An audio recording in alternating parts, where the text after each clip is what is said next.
Lemon faces, lion faces, everybody. Boop, boop, boop. Do you know what's causing that? Sound. Sound does it. Waves of pleasurable sound. Yay. When I wiggle in my chair, my mic picks it up, and that's kind of annoying, so I have to keep my ass from wiggling. Little things. I changed my dead cat, by the way. Sorry, what? I'm Kelle DeLuca. I'm Nate Burgess. And Sean's not with us today, but he is with us in spirit. Ooh. And we are commanderin. So now here we have some music.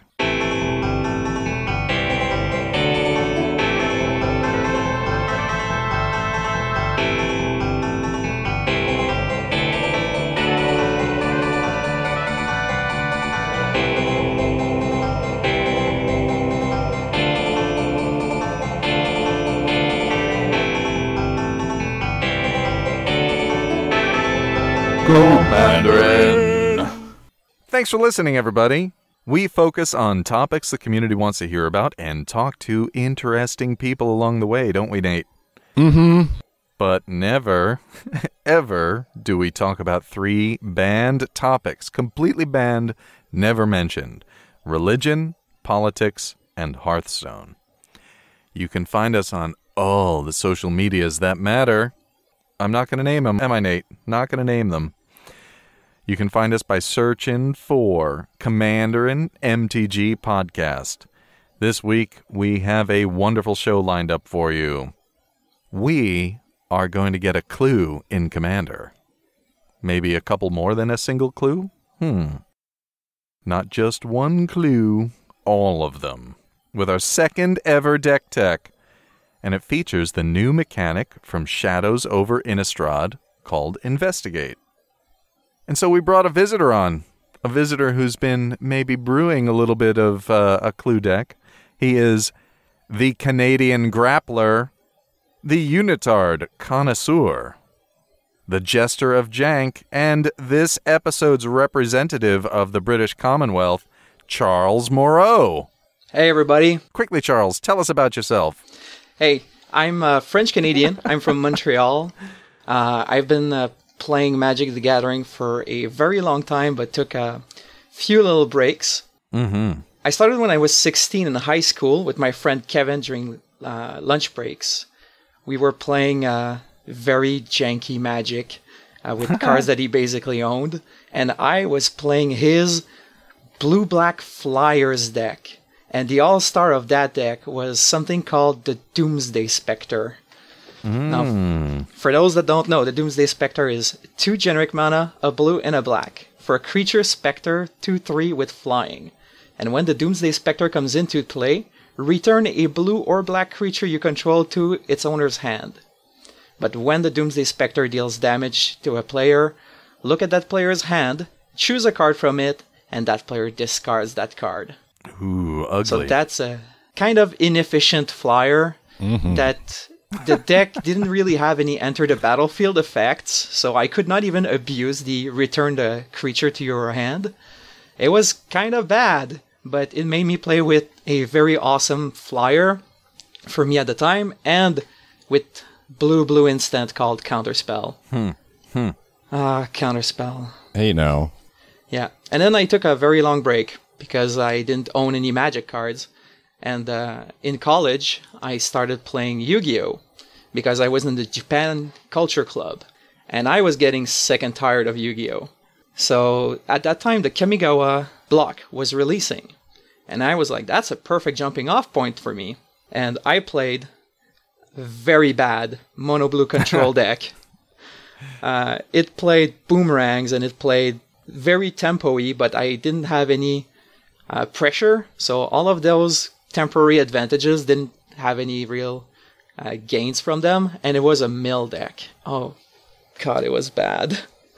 it didn't do anything until I had 6 mana on the table in a mono blue deck. Good.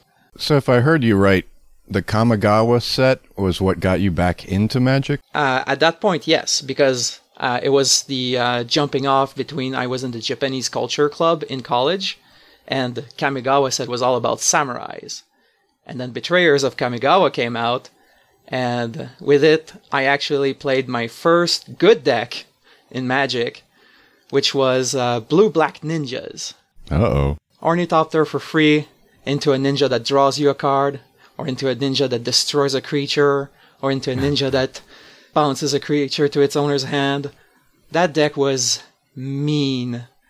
It had removal, it had counter spells, it had free spells, and it had ninjas that you could pay less mana than their cost to summon them with basically haste. Better raid, basically, or better, raid for the Mardu mechanic. Ninjas were so good. Yeah, and I played that for a long time until it rotated out, and I didn't pursue. And people tell me that I made a mistake by not continuing playing Magic, because right after Kamigawa was the first Ravnica set, and that apparently was awesome. But I didn't continue because I was actually competitively playing another card game at that time called Versus System. I was making top 8s in that game, so my energies were concentrated there. Then there was a Canadian sketch comedy group that you might have heard of called Loading Ready Run. They do a lot of Magic-related content. Yeah, they do. And they were talking about a format called Commander. And I was interested. It sounded awesome. You have a general, you have singleton format, you have a lot of possibilities for different themes, different decks. You can either go very spiky or deep on your team. So I got myself the Animar starter deck for Commander, which is relevant to today's topic. Oh, nice. And right after that, they introduced their audience to Limited with limited resources. And that's when M14 was releasing, and I have never really stopped playing Magic since that happened. Good choice. What did you do with your Versus cards? I still have my decks. I don't have my collection of cards that I had on the side, but the decks that I built, I kept because there's something of a strong memory that I have to that game. And sometimes I open up my old long deck box and I sift through those decks, and I remember, this deck I had so much hope for, and I flunked out during Swiss, and this deck I net decked and I made top 8, or this deck I had a wild idea and it kind of worked and I got smashed in the top 8 of that tournament. But I have all of those memories, and I have casual decks also that I remember. One of my friends was playing a very weird deck that he gave to me because he was quitting the game. And I still remember facing my friend that had that deck, and there's such a strong emotional attachment to me. I just could not get rid of those. I got rid of all my Yu-Gi-Oh, all of it, but Versus System I could not. Wow. I'm certainly glad you made the choice to switch over to Commander Magic. It has enriched our evenings because you're part of our deck testing group. We chat an awful lot. We've play tested a bunch of games together, and it's really, really cool. I'm glad you got back in. Yeah. Thank you for having me in that group. I mean, I play a lot more of Commander since I'm in that group now than I was before. Yeah, and it really improves my paper game, right? Because I play test people like you, and of course Nate and Sean and Robin and everybody else who's part of that, and of course new dad Nick, and I am so much better because of it. And I had a lot of room to improve, and you're one of the better deck builders in that group, I think. You have beaten me every time we've played. Oh, really? Yeah, I think so. I know you come close to beating Nate, and of course Nate is absolutely lethal. Satan? Maybe. In fact, Nate, you should post that picture of you with the devil horns. Oh, which one? Kind of telling, isn't it? That there's more than one. So, Charles, you are on the show because you built an incredible deck based on the Mechanic Investigate from Shadows over Innistrad. And you've chosen as your commander Riku of Clue Reflections, or is it Riku of 2 million clues? I call him Sherlock Holmes and Moriarty. Oh, yeah. Riku Holmes. Riku Holmes. We'll get into that, but first we have a little bit of news. So, as I mentioned, friend of the show, Nick Jaragoski, congratulations, your baby has arrived. Did it come by Amazon? Who knows? Probably not. I think it's a Cabbage Patch. Yep. Well, congratulations, little Jackson Jaragoski. Oh, wow, that was harder to say than I thought it would be. I hope everybody is happy and healthy and sleep deprived. Well, not Jackson. Jackson doesn't know any better. It's just cold and bright all of a sudden. Is his middle name Jeremiah? Should ask Nick. Maybe it's Jace. No!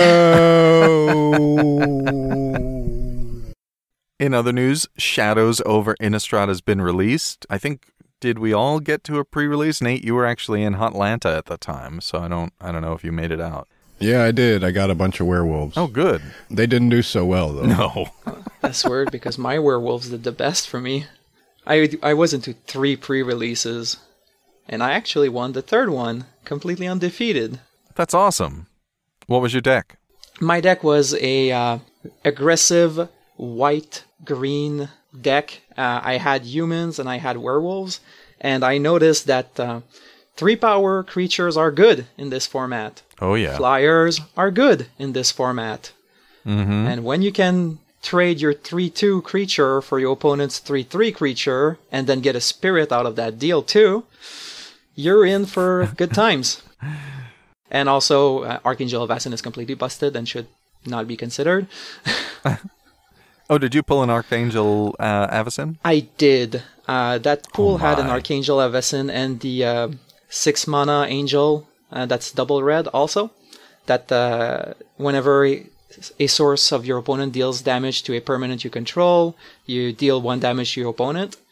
And that Angel makes attacking into your board completely impossible. She's very good. It's Flameblade Angel. Flameblade Angel. Oh, yeah. Nice. So you were playing a white-green with a splash of red? With a splash of red for Avacyn's Judgment that I pulled in the same pack as Avacyn. So yeah. You are kidding.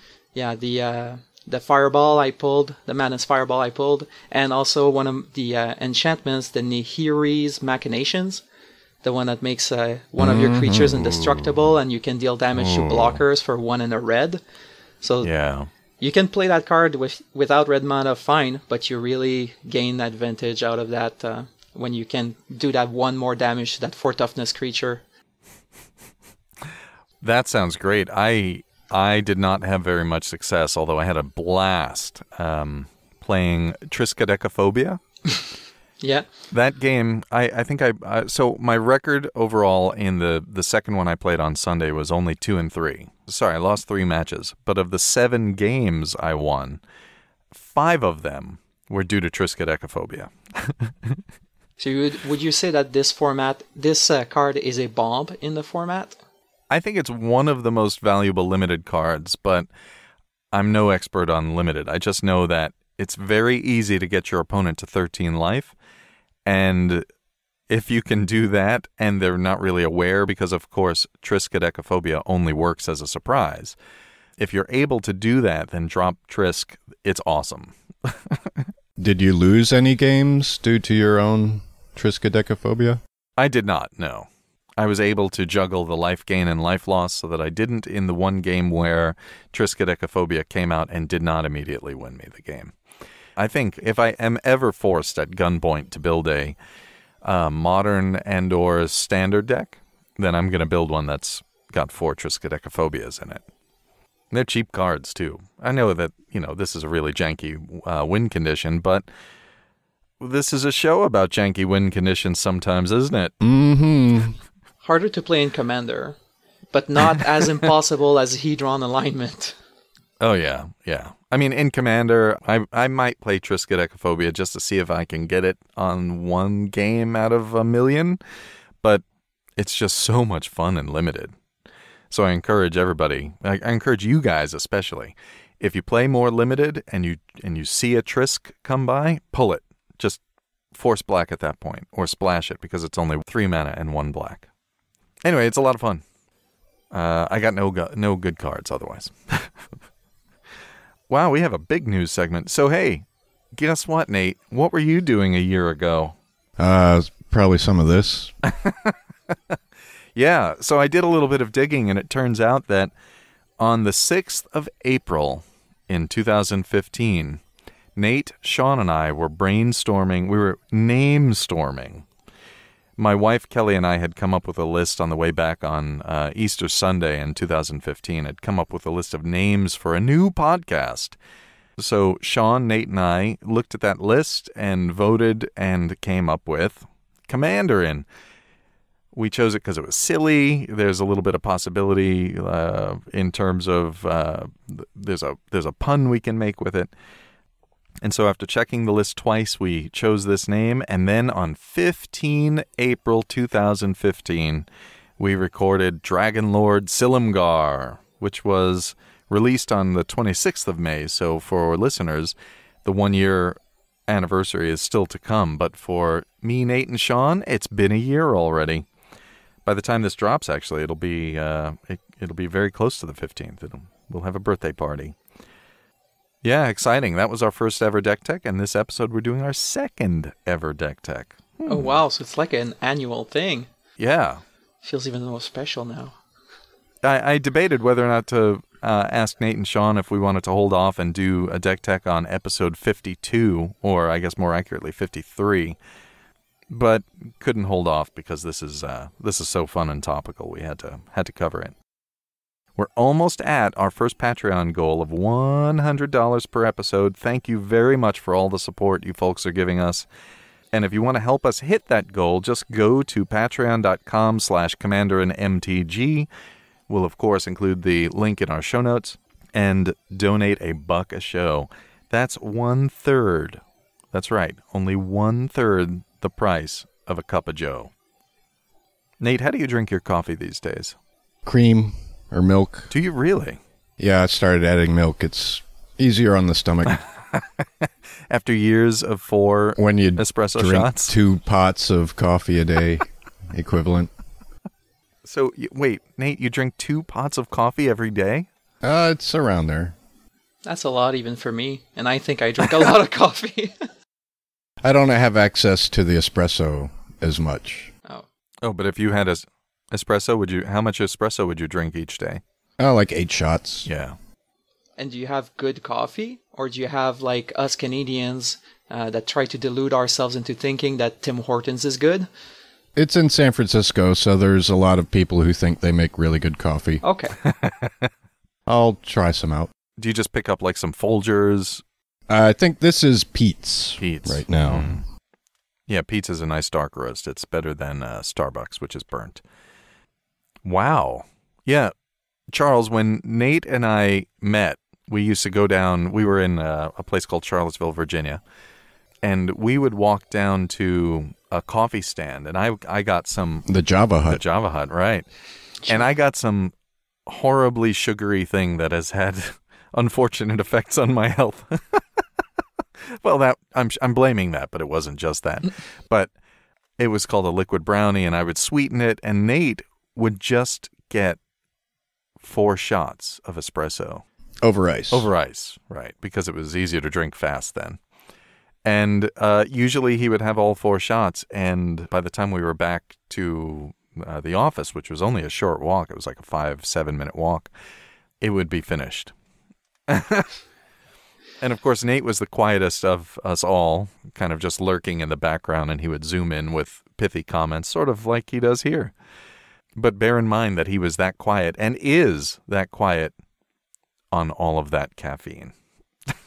So, Nate, if someone takes an x-ray of your stomach, does it come completely muzzled by all that metal and lead you have? It breaks the x-ray machines because of the natural radioactivity. Oh, okay.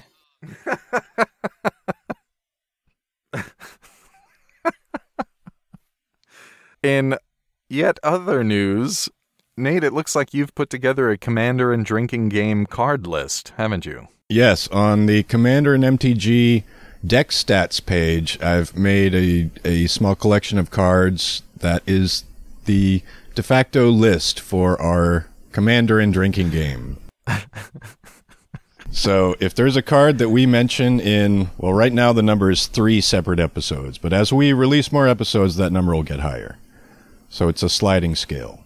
some things will drop off the list and some things will show up on the list. So listeners, if there's a card that's not on that list that should be, let us know, and we'll put it on there. Oh, this is a dangerous list of cards. I'm not going to say any of the names because obviously it'll force our listeners to start drinking. That would be terrible.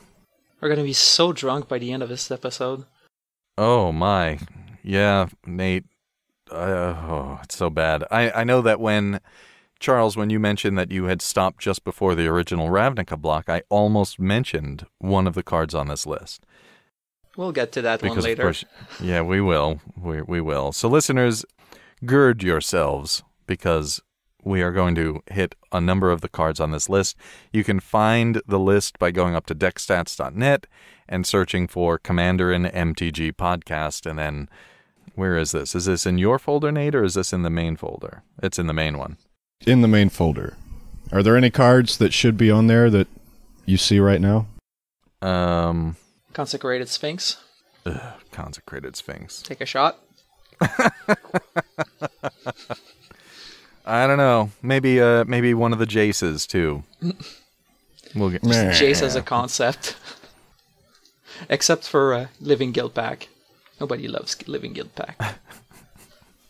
Poor Living Guild Pact. Hey, I'm here too.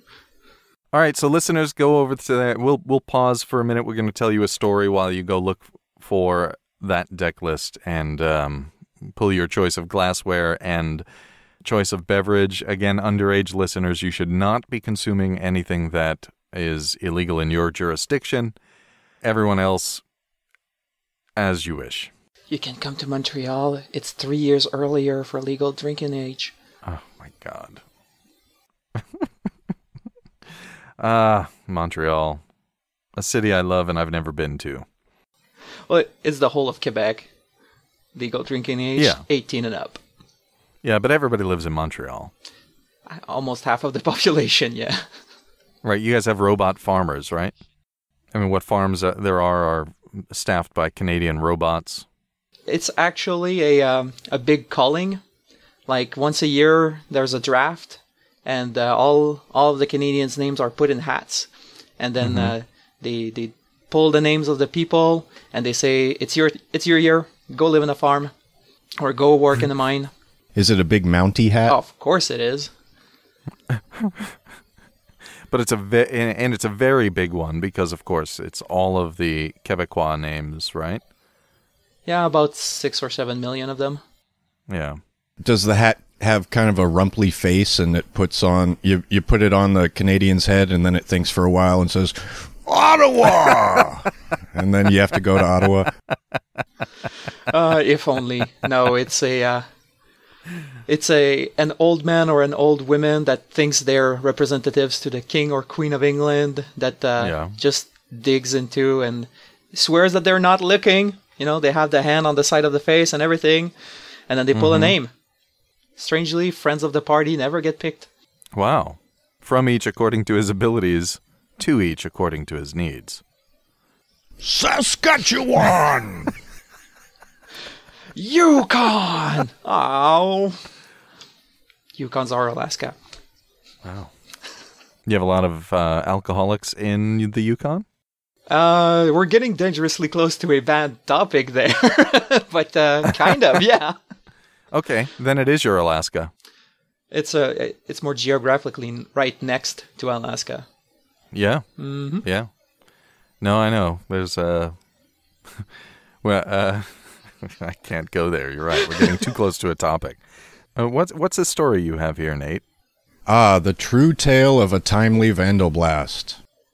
We were testing Charles's deck here with Nick and Dean, who recently joined the deck testing group.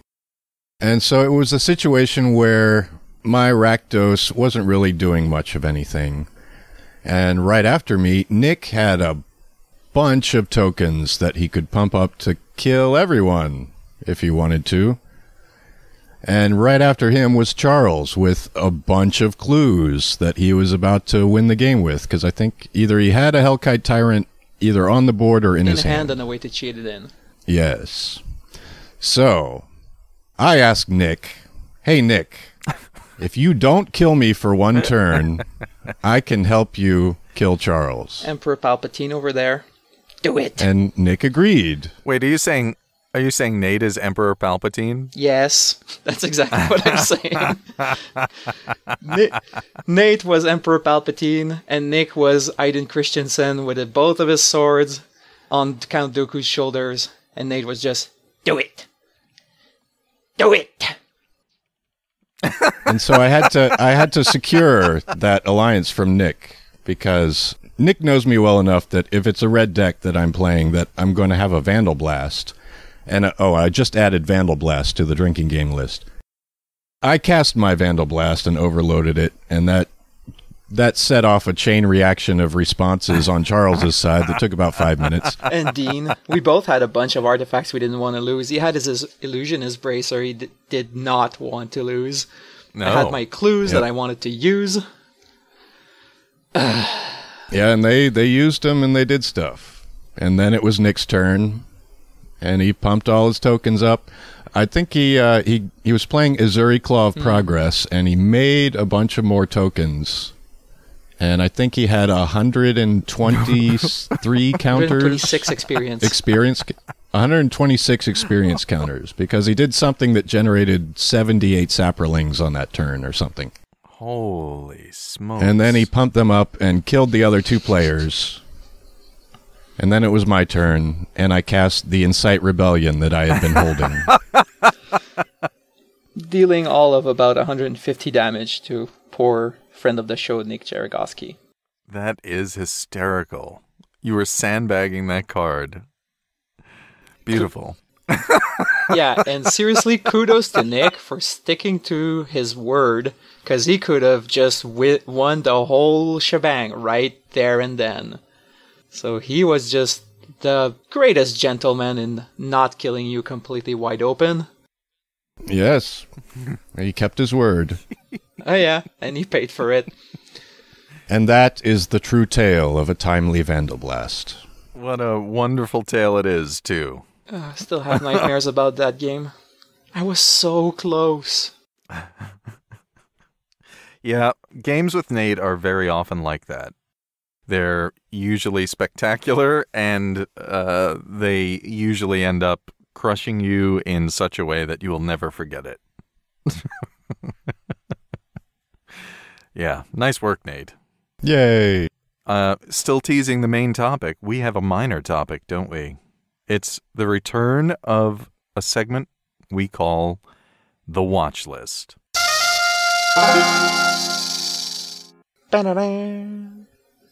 The Watch List. Ordinarily, these are cards that we think warp the meta they're in. We were among the first ones to call out the Prophet of Krufix, by the way, and now she's gone. So, cards on this list, they're in trouble. We've talked about several others that are dangerous cards, but this particular card warps metas in other ways, doesn't it, Nate? Sure. Do you want to introduce the card? It's Jace. Unraveler of Secrets, 3 blue, Planeswalker Jace, Loyalty 5. +1, scry 1, then draw a card. -2, return target creature to its owner's hand. -8, you get an emblem. Whenever an opponent casts his or her first spell, each turn counter that spell. So, I don't think the watch list is actually about this particular Jace. No. It's about Jace. It's about Jace. Right, because this card isn't inherently broken. In fact, it feels kind of low impact unless one has a card from our drinking list out. But my goodness, we have seen enough of Jace, I think. Magic brand believes that Jace is sort of the face card for all of Magic. It's the planeswalker that most players seem to identify the most with, and so they're really kind of promoting Jace as kind of the protagonist for their overall story, their meta story that's going from set to set now. And yet, we are getting pretty tired of him. It feels like there are no other blue planeswalkers. I mean, I realize that, Tamiyo is a moonfolk, and Tezzeret may have some other issues. And I don't even know if Teferi is alive. Teferi? Oh, yeah. So there you go. Teferi lost his spark to save his city. And because of that, he's probably dead by now because it's been thousands of years. Fortunately, there are other people out there who might or might not have an affinity with blue and have a planeswalking spark. It's just, I guess we're never going to see them because we have Jace. Nate, how many Jaces are there? There's Bellerin. There's Architect of Thought. There's Memory Adept, which keeps being on the cut list for my mill decks. Telepath Unbound, which is the grown-up version of Vryn's Prodigy. There's Living Guild Pact. There's Mind Sculptor, of course. And Unraveler of Secrets would make it 7 Jaceia. Is that a Latin root word or a Greek root word? It came out of my mouth, so whatever it is. I like Jaceia. Jaces? Jesai? In part because that reminds us of Jesai. Jackie, but we'll get to her later. Just for reference, that's 4 Gideons, 4 Liliani, 6 Chandrai, 4 Nisai, 5 Ajania, and 5 Garrises. Jace is at the top of the heap in terms of number of planeswalkers. And despite there being 6 of Chandra, it doesn't feel like she is overexposed. It feels like there's a lot more room. Yeah, because 5 of them are terrible. Well, yeah, that's true. We don't see her played very much. 4 of them are terrible, 1 of them is playable, and the other one's actually good. And that was the newest one from Oath, right? Yeah. Yeah, for commander purpose. I will put that caveat there. For commander purpose, that's pretty much the case. Right. So I guess what we're doing is asking Wizards to print another blue planeswalker besides Jace. Or perhaps go out on a limb here and maybe print a multicolored Jace, if you have to print another Jace at all. There's room in the blue planeswalker pantheon for more than Jace, so let's see some of it. I've realized it's a main character, a protagonist character who has to be in the main storyline, but maybe, as Mark says, Jace can be referenced in a story and not get a card, similar to what happened with Battle for Zendikar and Oath of the Gatewatch. Anyway, right now there are 2 Jace. There are 2 Jaceii in Standard. Lovely. All right, that's the end of the watch list. Now on to our main topic, and that's Riku Holmes makes the clues. Charles, what do you have to say about this? Tell us how this deck got started, if you don't mind. All right. When the spoiler season for Shadows of Innistrad was going on, there was a card that was spoiled called Tamio's Journal. Tamio's Journal is an artifact, legendary artifact, for 5 generic mana. At the beginning of your upkeep, investigate. That means you put a clue token on the battlefield that has pay 2 generic and sacrifice this artifact, draw a card. It also has tap, sacrifice 3 clues, search your library for a card, put that card into your hand, then shuffle your library. So we saw that card, and in a vacuum, that card is slow and clunky, and it's 5 mana for a legendary artifact, and I see that card, and that card plays up to my sensibility, because it's a tutor that makes card draw, and that just has a lot of intrinsic potential value to it. Right, but Investigate is so slow, right? Especially when we saw it, Investigate takes a long time to get rolling. All right, and once per upkeep, that is incredibly slow to do anything productive.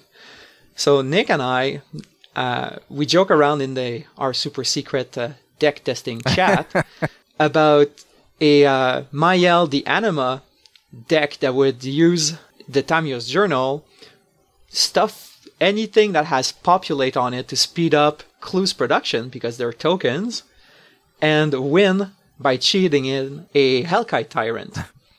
So Hellkite Tyrant is a mythic rare from Gatecrash.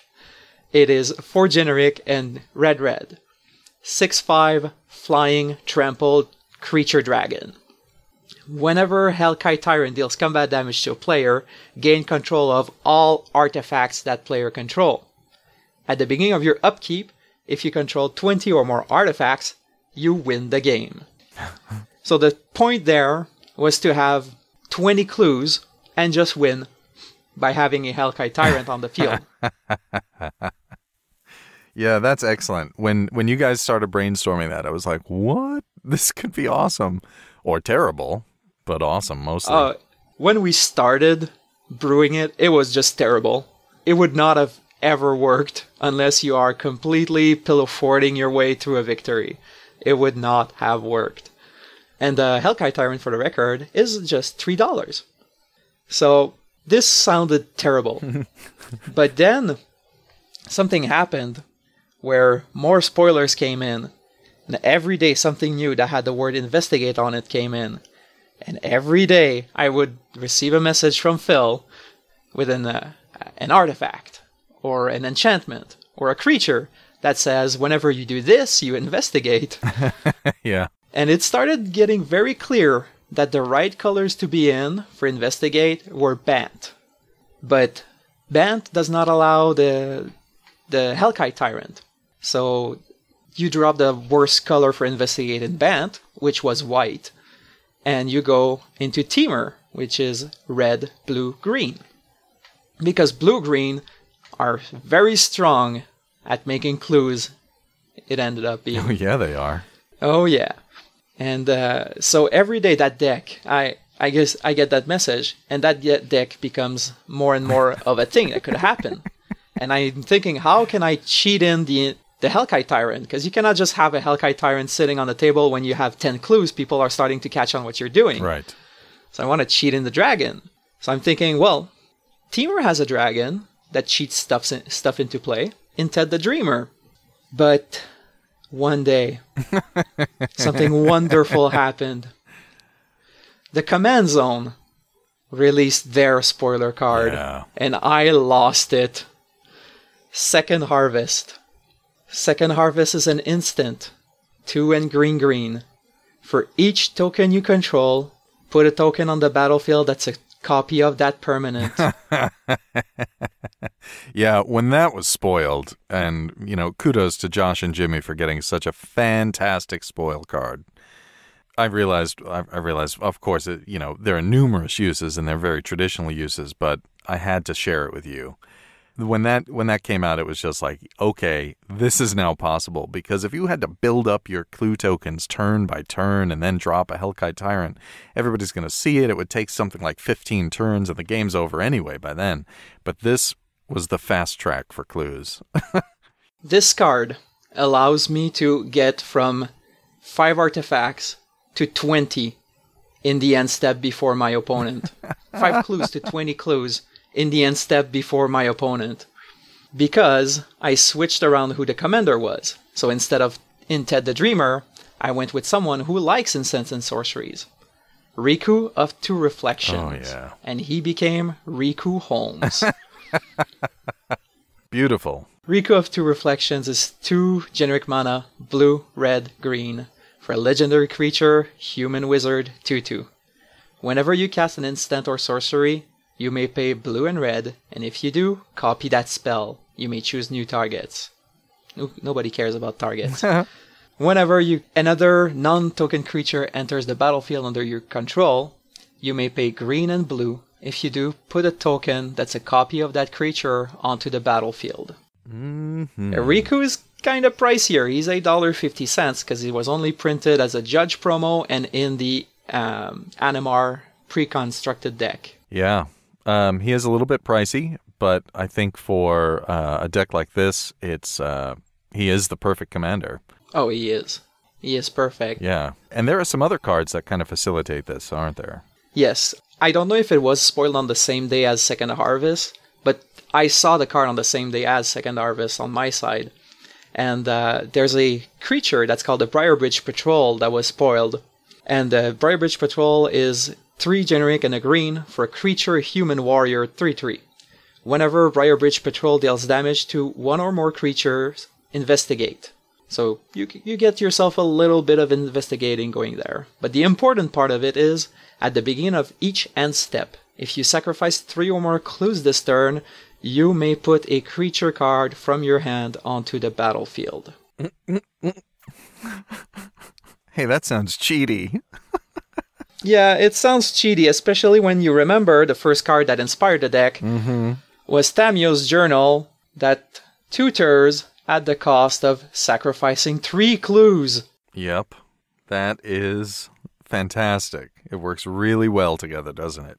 It does. That means that at main phase 2 of my opponent, when I get priority, I tap the Tamiyo's Journal, tutor the Hellkite Tyrant.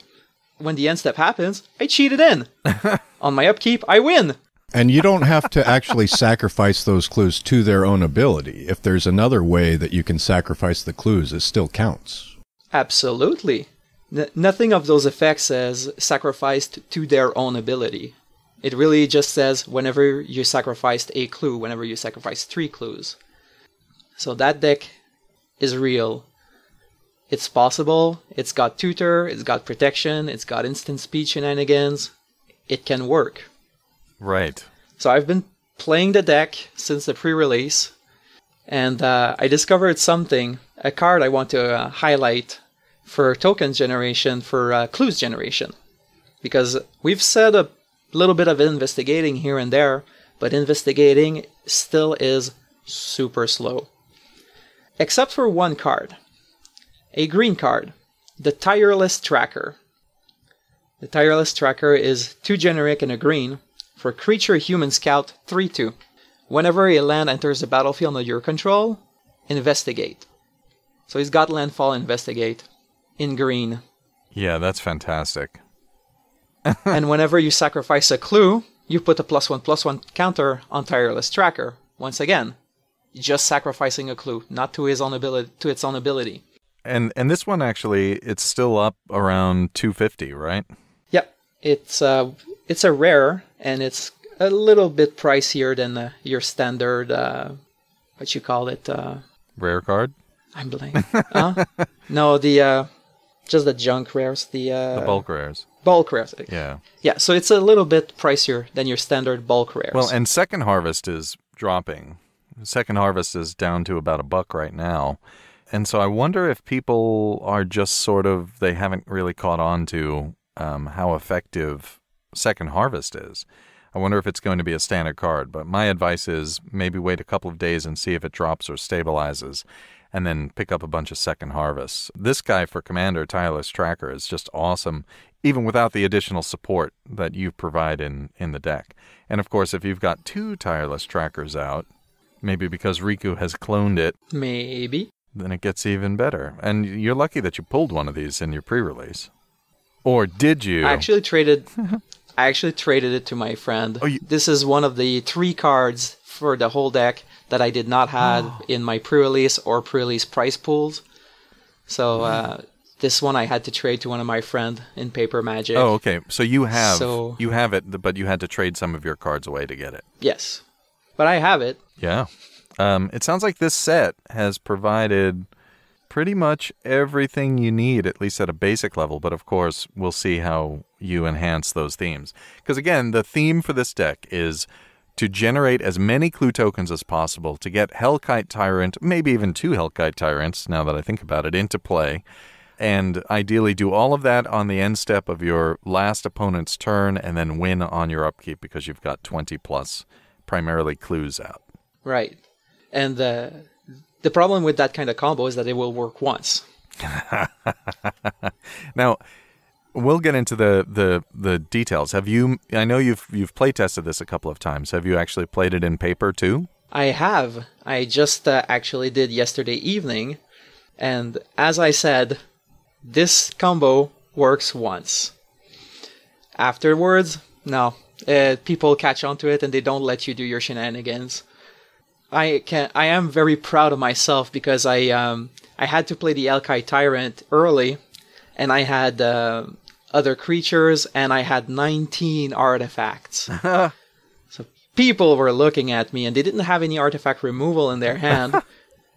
But all of a sudden, they start realizing we have to kill Charles. If we don't kill Charles, he's just going to win. He's going to draw an artifact, play it, and then he's going to win. We have to do something. So the player that's immediately to my right goes and he drops a Purphoros. He drops Take a drink. stuff. Yeah. Take a drink, Purphoros. Take another. And he's making math. And he's got the captain's claws that make a core ally when he attacks. So he's mathing pretty hard.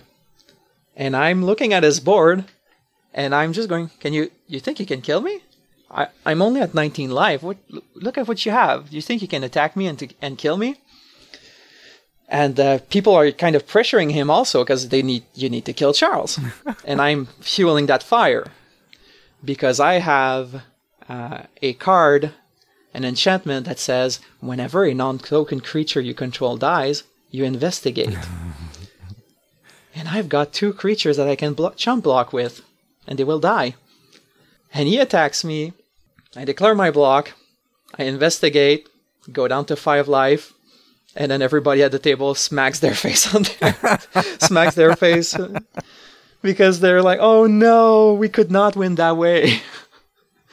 And at my upkeep, I won. They didn't realize? They missed the enchantment that gives you clues? Yes, they did. Womp womp. They either forgot about it because it also has the other abilities where the other ability is that whenever you sacrifice a clue, you make a 1/1. So they were focusing on that part really hard, forgetting that whenever a non-token creature I control die, I investigate. Right. So they thought that by swinging into me, they would force me to sacrifice my clues to create chump blockers to survive. Mm-hmm. So you took that the card risk. is called Uvenwald Mysteries. Yeah, that's another good card, another enabler in here. Oh, yes. All right, and so you did that, you managed that twice, or was that the first game? It was the first game of the evening. Okay. Second game of the evening, I was eliminated by turn 7. They would not let me do that twice in a row. Teamwork. Yes, teamwork.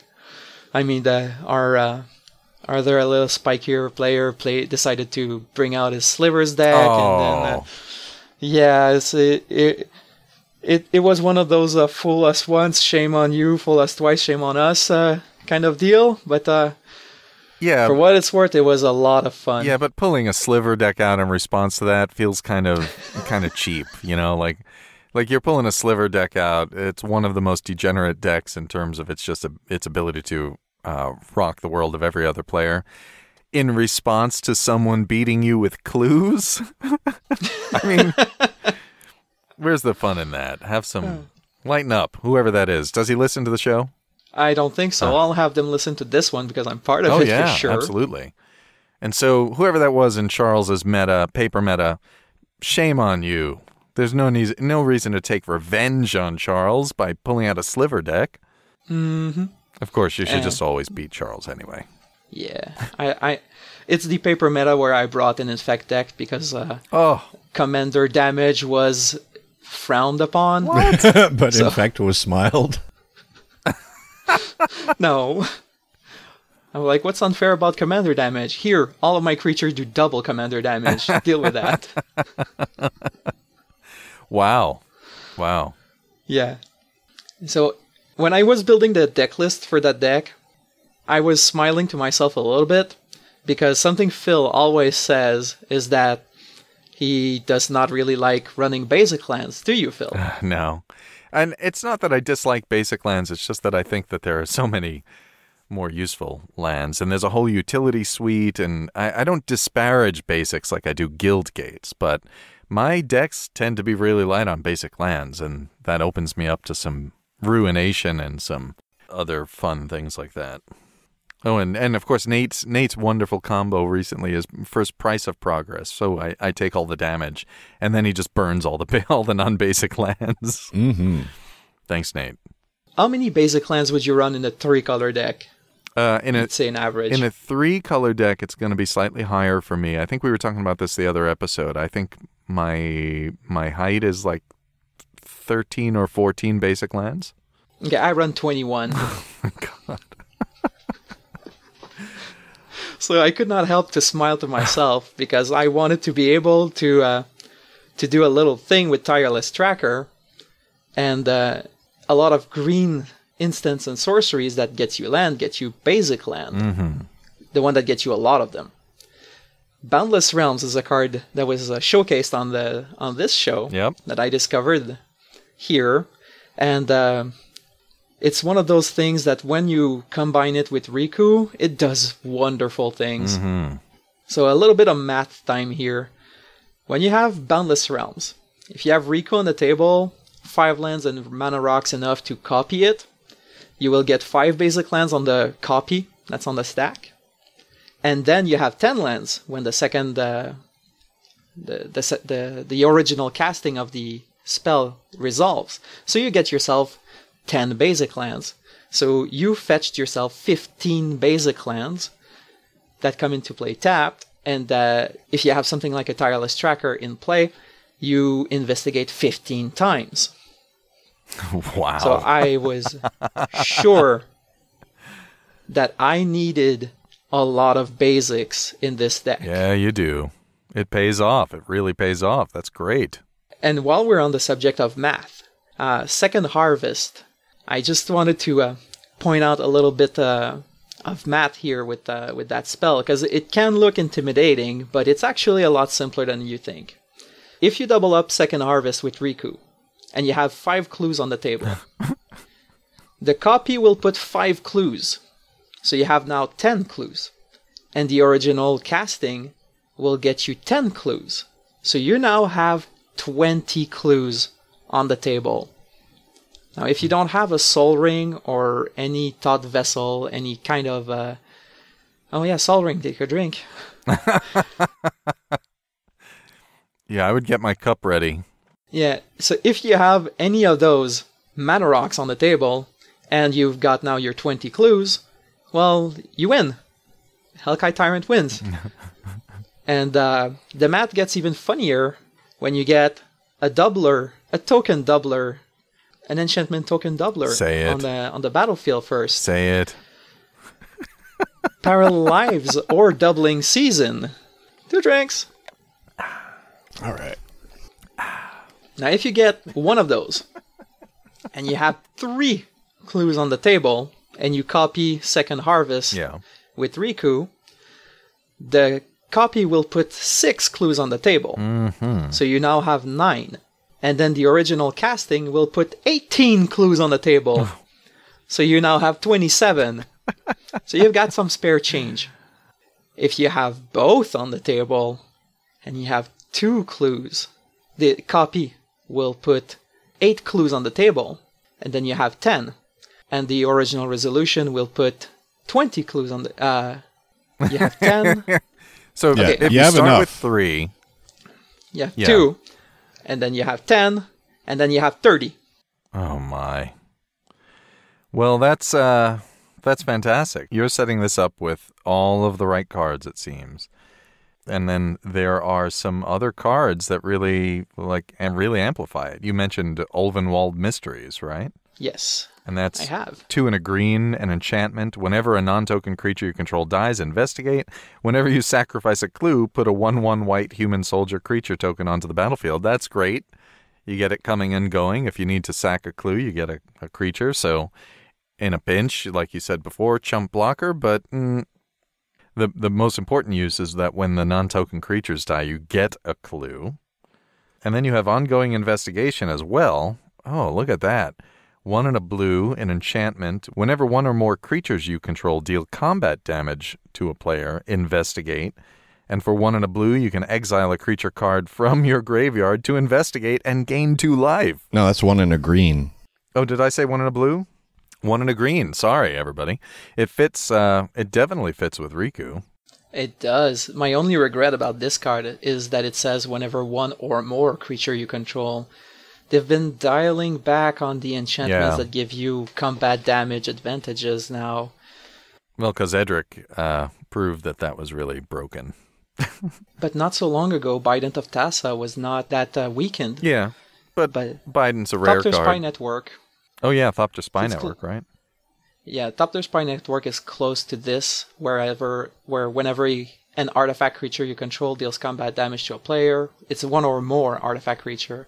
So it's very similar. Right.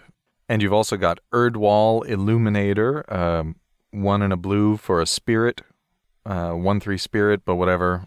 Flying, whenever you investigate for the first time each turn, investigate an additional time. Yeah, so by himself he doesn't do anything, but if you have a bunch of other clue generators, then he goes off. Right. Yeah, he kind of speeds it up a little bit, but he's still one of the least desirable investigation mechanism in this deck. Yeah. But it's a little amplifier. It's a tweaker. And he comes down cheap, so he's easy to double up on with Riku. Oh, right. Because then both triggers hit. Yeah, both triggers hit. Trail of Evidence, 2 and a blue. Enchantment, whenever you cast an instant or sorcery spell, investigate. Not bad. Wow, they have a lot of enablers in this set, don't they? They do. In green they do, and less so in blue. Goodness. Other than the tireless trackers, I found that the blue ones were bigger impact investigation. Green has a lot of smaller investigation, but usually they come on better bodies or on better threats. But blue has more either repeatable or higher impact investigation. Wow, that's really cool. So with all of these, you are poised to win with your main strategy. And I'm kind of looking through all of that. It's just wonderful. This is so flavorful. I'd love to play this. Do you have any other win conditions in the deck? Yes, because like I said, there is only once will that combo really work. Unless you've ironclad your Hellkite Tyrant win condition, you're not going to win with it once more. People are just going to start using mass artifact destruction if you only have clues on the table because they don't want you to win with the Hellkite Tyrant. That's right. So one of the win conditions that's also so good in this deck is Tezzeret the Seeker. 3 and blue for a Planeswalker Tezzeret comes down with 4 loyalty. +1. Untap up to 2 target artifacts. -X. Search your library for an artifact card with converted mana cost X or less. Put it onto the battlefield, then shuffle your library. But we're really here because he can win the game. At -5, artifacts you control become 5/5 artifacts creature until end of turn. So remember those 15 clues I created at the end step before my turn with that second harvest? Well, they're 5/5s now. Oh my goodness. Nate, Nate, have you seen him do that yet? Mm-mm. No, I have not pulled the ultimate yet on Tezzeret. Was not lucky enough to draw it in my playtest as of now. What I did, however, was the next win condition. I was playing against Johnny Crass near La Tote Bro. He was playing as a Tog deck. And I was holding a Progenitor Mimic in my hand. And I decided, well, you know, I'm coming out kind of slow. I don't know if I'm ever going to be able to pull off the Hellkite Tyrant victory here in that game. Right. He had a card called Megatog on the battlefield. Megatog is 4 and red. Creature Atog 3/4. Sacrifice an artifact. Megatog gets +3/+3 trample until end of turn. Oh my. Funny thing, clues are artifact. And you token. can sacrifice those clues to Megatog. So Megatog comes in, looks at all the hard work that Riku's put up to discover what's wrong with Innistrad, eats it all up, becomes a 69/70, and kills someone. Oh. And you've done this, have you? I have. Oh. This is one of the victories that this deck has. It is a Megatog victory. Something that was just wonderful was looking at Johnny's board. He was playing me with all of his Atogs, and I had more artifacts, more clues and artifacts on the battlefield than he had stuff to buff his Atog. And every time that he would go to attack, he would count, and he's like, "No, your Megatog will still be bigger than my Atog." Oh, that's beautiful. So you turned his own Megatog against him. Yeah, and at that point I added Megatog to the deck, Yeah. because that was just too good to pass on. That's great. So, looking at the rest of your deck, since it is a Riku deck, you do have some of the usual suspects for a Riku doubling token swarm. And I'll just mention their names. Utvara Hellkite, Avenger of Zendikar, Hornet Queen, that's probably going on Take the a list, drink. yeah. You got Mere Battlesphere and Progenitor Mimic. Now, thematically, I think Hornet Queen might actually be the weakest one there, but if we're looking for cards to take out, I would start with at least the first 3 there.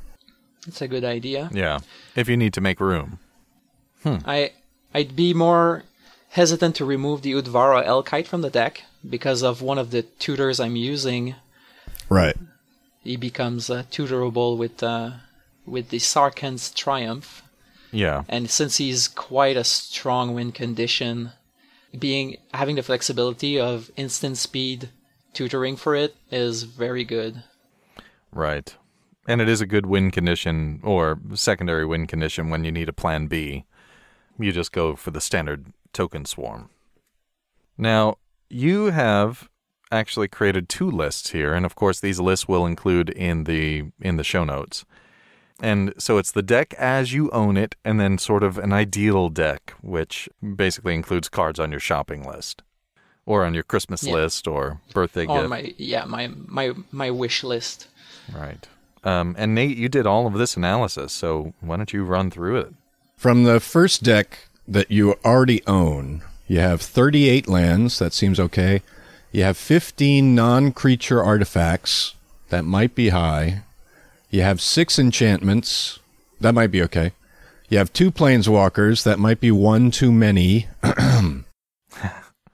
And as far as the Riku relevant types, you have 18 instants and sorceries that can be copied, and you have only 21 creatures that can be copied. And I think 21 seems low, so I'm going to look for other artifact creatures to add, because being artifact creatures and being copyable, they can also help you with your Hellkite victory condition. And so those artifact creatures will both help his board state and help him stabilize if he needs to. And ultimately, the win condition we want him to pull off every time is the Hellkite Tyrant and Clues. So basically just hold back, amplify that victory condition, and then win the game. Yes. Okay. I'm open to suggestion. So one of the tricks that your deck uses is flashy. You want to flash in the Hellkite Tyrant right before it's your turn, so you get that first upkeep trigger before anybody can do anything to him. So your deck includes Vidalcan Orrery, it includes the land Alchemist's Refuge, and you have the enchantment Leyline of Anticipation. And out of your 6 enchantments, that's the only one that doesn't make clues or double them. So that's probably okay. As far as the artifacts you have Magnifying Glass as a mana rock that can make a clue. You have Tamio's Journal, which makes clues. Blinkmoth Urn is a good mana rock for affinity because you get mana based on how many artifacts you have. Now you include Darksteel Forge, which is a 9 mana artifact that gives all your artifacts indestructible, and I presume that's just basically protection from Vandal Blast? Yes, it's protection from Vandal Blast and Shatterstorm. Okay. You might consider either as a replacement or as a backup Soul of New Phyrexia, which is an artifact creature. It's about $2.50. And if you pay 5 mana, it can make all of your permanents indestructible for a turn. That's a good point. So your deck has a lot of the usually commonly seen mana rocks. You have the Commander Sphere, a Gilded Lotus, a Soul Ring. You might want to consider some artifact creature mana dorks instead, because then Riku can copy them. There's Palladium Mirror, which taps for 2. It costs 3. And then there's copper, iron, and silver mirror, which each cost 2 and tap for 1 of a single color in Riku's colors. Or there's opaline unicorn, which costs 3 and taps for 1 mana of any color. And all of those cards are just a gumball. Yeah, funny thing, in my original plans, all 3 of the colored mana rock mirror creatures were in. But I had a very hard cuts phase for that deck, and these guys ended up on the cutting floor. But I might need to consider them for to re-add in the deck. Yeah, I think in Riku especially, having creature-based mana sources and including alloy mirror in that. I don't know if you've seen that one. 3 mana, 2/2 mirror. It's like Opaline the Unicorn, except it's a 2/2. That usually pays off. Of course, it makes you more vulnerable to a board wipe, but you're not worried about that because you've also got the suite of ramp spells in your deck. And in a pinch, you throw them in front of something. Yeah, to investigate. Yeah. And of course, as artifacts, they will become 5/5 creatures should your Tezzeret win condition become necessary. Rawr. Okay, you have a Clock of Omens, which is an artifact for 4, and you can tap 2 untapped artifacts, presumably clues, that you control, to untap another target artifact. Yeah, so clues are good suspects, but the main reason Clock of Omens is there is for Blinkmoth Urn, because Blinkmoth Urn is symmetrical as long as it's untapped. So I can actually use the Clock of Omens to tap the Blinkmoth Urn and remove the downside of it being symmetrical. Oh, clever. Yeah, in the same vein, in my original draft of the deck, I had Howling Mine, because it has that same condition. It has to be untapped for the person to draw a card. Okay. I was thinking you might want to replace that with Unwinding Clock, which also is an artifact for 4, which untaps all artifacts you control during each other player's untap step. Now, if your deck is already flashy, you got the Leyline of Anticipation, you got Vidalcan Orrery, you're planning on casting things during other players' turns, so if you untap all your mana rocks during every player's turn, that might be pretty cool. Yeah, and also untaps the Mirror Battlesphere and mirrors and different little things that I did, right. Shenanigans. And Unwinding Clock is about $6 right now. Yeah, I guess if you don't care about your opponents being able to take advantage of your Blinkmoth Urn, then replacing the Clock of Omens with Unwinding Clock is overall it'll be more consistent and it'll pay off better. Yeah, it's a good point. Yeah. For equipment, you got the standard Commander Protection footwear. You got the Swift Foot Boots and the Lightning Greaves. And you also have Skull Clamp in your deck, but I'm not sure you have enough X1 toughness creatures to exploit Skull Clamp to its true potential. Yes, and one of the particular omissions that I realized was take a drink, Eternal Witness. Is that on our list? Because it's a 1 toughness creature. It should be. I mean, it's as stapley as a staple green could get. Not having Eternal Witness, not having enough stuff that goes back in the graveyard to recycle the creatures I might have killed with the Skull Clamp, or even if it was just to transfer from mirror to mirror after the Battlesphere has attacked and I don't care about them anymore. And the thing is, I can make a lot of tokens. I can double up on tokens really fast, and whenever I got a token of an X1, I can use the Skull Clamp. But you're right that using Skull Clamp without baseline ways to abuse it might not be an optimal choice. Yeah, I think if you were going with a standard Riku Swarm deck and had sack outlets primarily for your creatures, this would be a way to go. But I think in this case, even though it is 4 times as efficient as sacrificing a clue, I think Skull Clamp is a card slot that you could free up in order to get one of Nate's artifact creatures in. Yeah. Yeah. That's a good point. Now, Nate, you've called out some green land ramp as well. Yeah, right? you are running a green deck, so Some of these are just assumed to be in the deck. We got Cultivate and Kadama's Reach. Drink, drink. We got Sky Shroud Claim. You also have Explosive Vegetation. I'm not sure about that one. And you mentioned your Boundless Realms trick. You also have Sakura Tribe Elder, take a drink, and Solemn Simulacrum, take a drink. So that was what, 5 drinks and only in my land ramp? I'm a little, I might not be able to carry on with this episode at this rate. You know, Explosive Vegetation is pretty good, but have you thought about one of the artifact cards, what is it? The Bauble, Traveler's Bauble, or basically any of the artifact cards that you sacrifice in order to fetch a land? I'm thinking more about Journeyer's Kite. Yeah, that's a good one. Because it's reusable. Pilgrim's Eye. Yeah, Pilgrim's Eye it's a creature, so I can double it too. Explosive Vegetation versus Sky Shroud Claim is because I don't own a lot of dual lands that has a subtype yet. And Explosive Vegetation allows me to fix my mana because it's 2 basic lands. So I can get that mountain or that island that I'm missing because I already put my 1 of each forest that has the other subtype in. My 2 whatever. I have more forest mountains than I own forest islands, thanks to the have lands. So the forest subtype is less relevant to actually being able to fix my mana just because of the card pool I own. So that's why the Explosive Vegetation was there, which can also be doubled up with Riku. Yeah, so got it, right. Wayfarer's Bauble.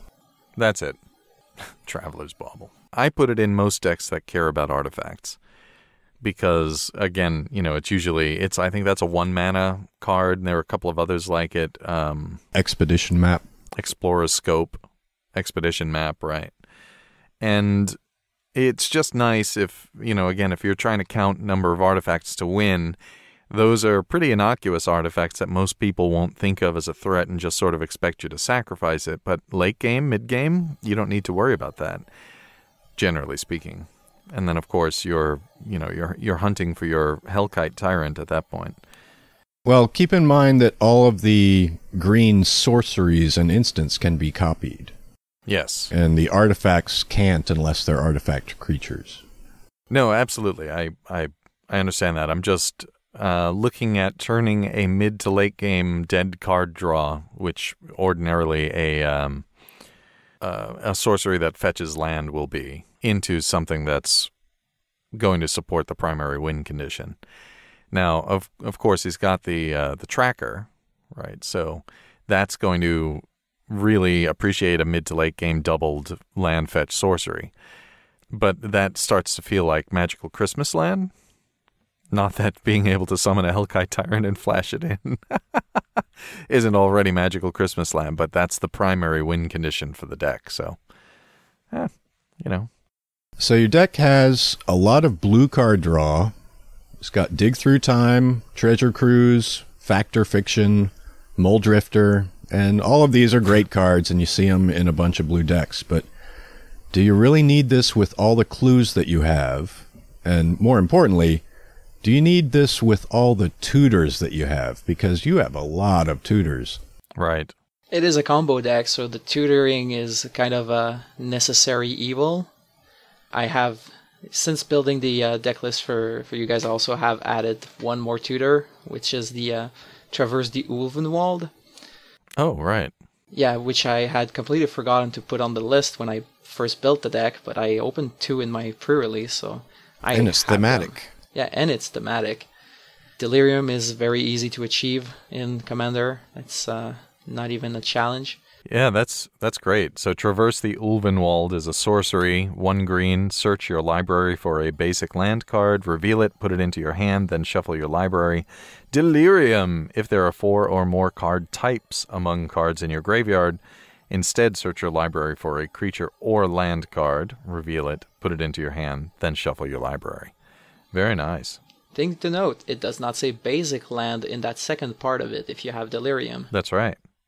And this card, wow, this card's already, this card's at $5. It's not going to be coming down. It's too useful. So in addition to that, you have a Sentinel Flute, which is an artifact, and you pay X to basically tutor for a X mana cost creature and put it into your hand. Then you got Tooth and Nail, which can just put stuff on the battlefield. You have Fierce Empath, which can put a Hellkite Tyrant into your hand. You have a Woodland Bellower, which can put a Fierce Empath onto the battlefield. Then you have Fabricate in order to get a particular artifact. What are you looking for with that?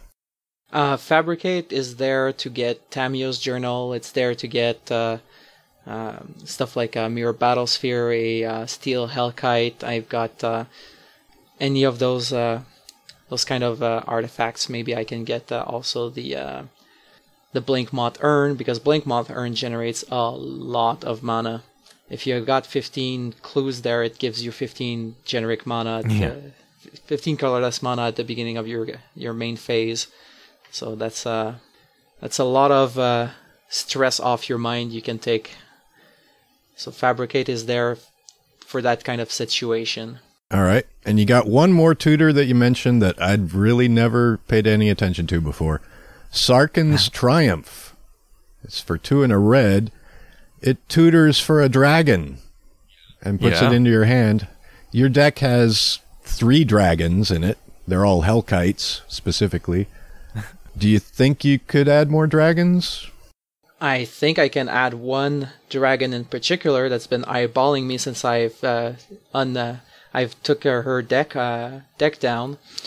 Atarka Worldrender could very well go in that deck because she loves Udvara Hellkite. She's basically saying that bring the kids along, we'll have fun. Whenever a dragon you control attacks, it gains double strike until end of turn. So she loves Udvara Hellkite with a passion. They're best buds. They make kids together because they attack and then they get double strike, and the kids come in and they have double strike when they attack and they make more kids. Yeah. So I'm thinking about adding a Tarka Worldrender to that deck.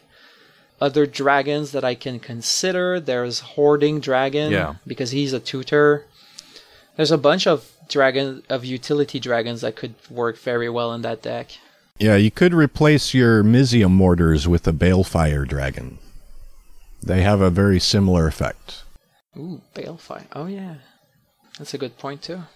Yeah. I don't know, Nate. I'm kind of I support his use of Draconic Tutor because, again, it pulls out that win condition. And as a plan B, if he needs to, say, Hellkite Tyrant is, he gets it in, he flashes it in at the opponent's end step, they Swords to Plowshare it.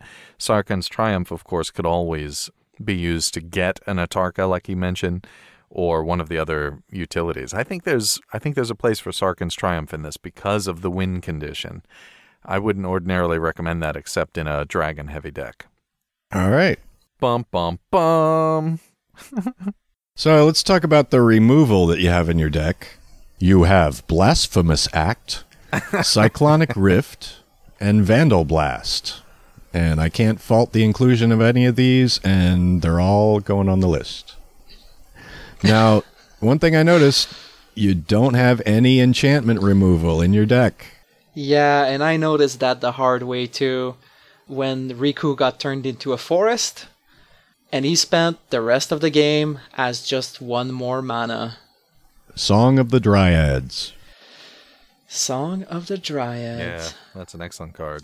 I see you suggested me Root Out. Yes, it's thematic. It is thematic. So Root Out is 2 generic and a green for a sorcery, destroy target artifact or enchantment, and investigate. Pretty good. So it does what you want, and then it does what you want. It does. This might be more of a stretch. Sylvok Replica is an artifact creature for 3. It's a 1/3, and you can pay a green and sacrifice Sylvok Replica to destroy target artifact or enchantment. Not as good, but it's an artifact creature, so... Yeah. It's a 4 mana naturalize, basically. That supports your win condition and or blocks creatures. Yeah, because whenever a non-token creature I control dies, I can investigate. That's right. And he has a sacrifice built in. Yep. It's a good point. it's worth noting at this point that root out is the primary clue that we're about to see a Phyrexian Emrakul on Innistrad. Innistrad is in a great deal of... Emrakul. Oh, yeah, absolutely. Because that is a Phyrexian symbol. It does look like a Phyrexian symbol. With wings. With wings. Oh, have you seen the artwork for Anguished Unmaking? Yep, if you zoom in, she's crying just like the Phyrexian tears. She's crying, glistening oil. Uh-huh. And if you look at Shard of Glass, okay, conspiracy nuts, this is your segment. Tinfoil hat. Shard of Glass, look at the blood on Shard of Glass coming from the hand. Broken glass, what is it? Shard of broken glass. A shard of broken glass, right. If you look at Shard of Broken Glass, the blood coming off of that is definitely not red, and this is not an art direction mistake. And the Phyrexian symbol, just like here in Root Out, is reproduced on one of the enchantments you mentioned, actually. The one... Hold on. Well, in the moonlight, blood looks quite black. Well, yeah, but they didn't do that with other examples of blood. And Trail of Evidence, one of your enchantments, actually has that symbol from Root Out on the 2 pages that are prominent. And then, of course, Gone Missing. Gone Missing features a Phyrexian face underneath the hat, sort of reflected as patterns in the water. And then all the horrors in the set. Frog God aside, it looks as if all the horrors are a pointer to Phyrexia, because there are a lot of horrors in New Phyrexia. Spellskite, right. Modern staple. Spellskite is a horror. That's right.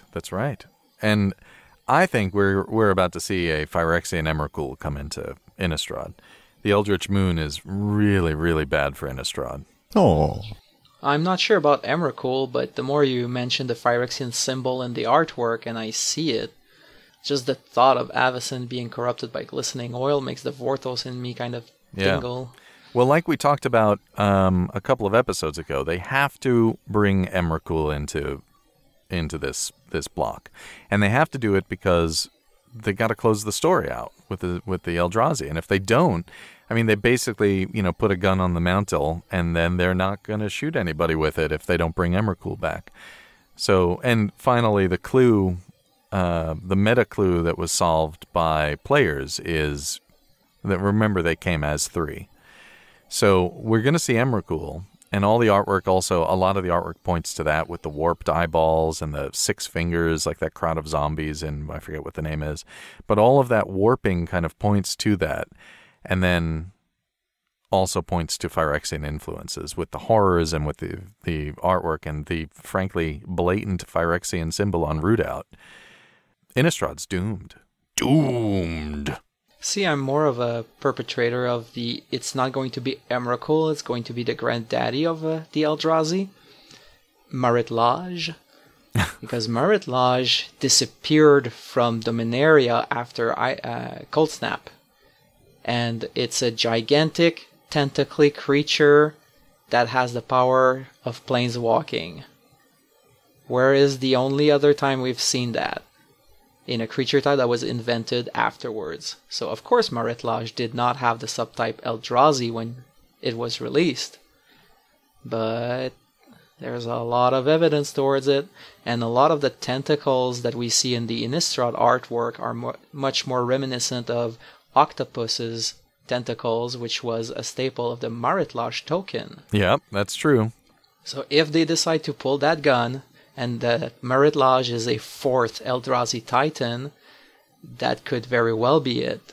But I'm not sure that Emrakul has a place right now. I think Emrakul will be the one that we'll see invade one of the big, super popular other plane, like maybe, a plane that's completely covered by a city. Yeah. We should only be so lucky. I don't know. Jury's out. I think we for story reasons we have to see Emrakul, and I think they've planted enough hints in the set that they're leading us to Phyrexia. Marit Lage is definitely a possibility. And what is the card, Nate? The semi-board wipe that has the big giant octopus shadow in the waters. It's the blue bounce all non-horror creature to their owner's hand. Yeah, that one certainly points to our friend Marit, but we'll see. Sorry. Okay. Conspiracy nuts. You can tune out again. Awoken Horror does that. Yeah, Awoken Horror does that, but there's the blue sorcery that does it too. Oh, no, it's not horrors. It's the blue sorcery that puts back all creatures that have power or toughness less than the number of islands you control. Oh. It just came out. Engulf the shore. So what's your mana base look like in terms of lands?